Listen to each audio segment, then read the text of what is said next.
conventional deadlift. This is a great movement. This is a full body movement, and we use this in ovulation. We want to focus on strength in this movement. This one cannot really be done without weight. It is focused on helping us to get strong throughout the whole body, and you can use it in your day-to-day. It's a really great movement. So, feet hip distance apart, not much wider at all. You want to keep it slightly more narrow than the squat. You want to think of this movement almost in like 3 points. So starting at the bottom, you want to bend all the way out through the legs and hold the bar.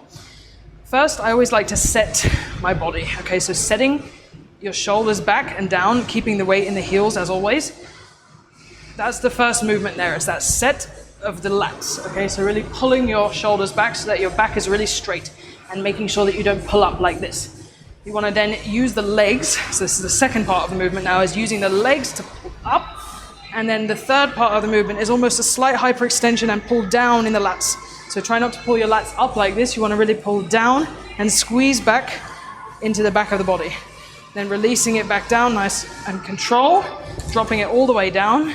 Set again, squeeze through the glutes and the legs, pulling all the way up and finding that squeeze through the lats at the top. Coming down with control, drop the weight, squeezing through the back, setting the body, using the legs to pull up, up, up, and squeezing back. With the dumbbells, so this is similar to the RDL. You want to have your feet sort of narrower than your squat, but hip width apart.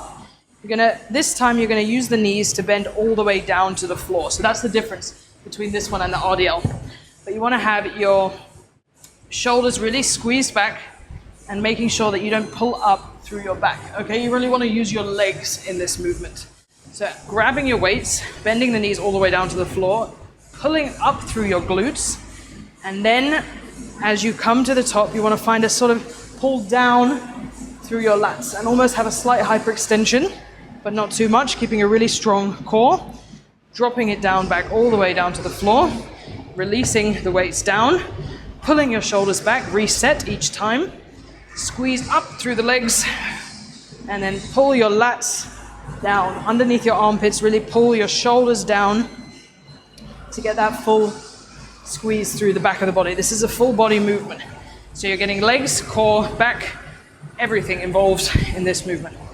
Good, so coming all the way down, using your legs, squeezing up through the legs, keeping the shoulders really pushed back and down, squeezing down into the lats and having a slight hyperextension. I'm going to show you now with the bar.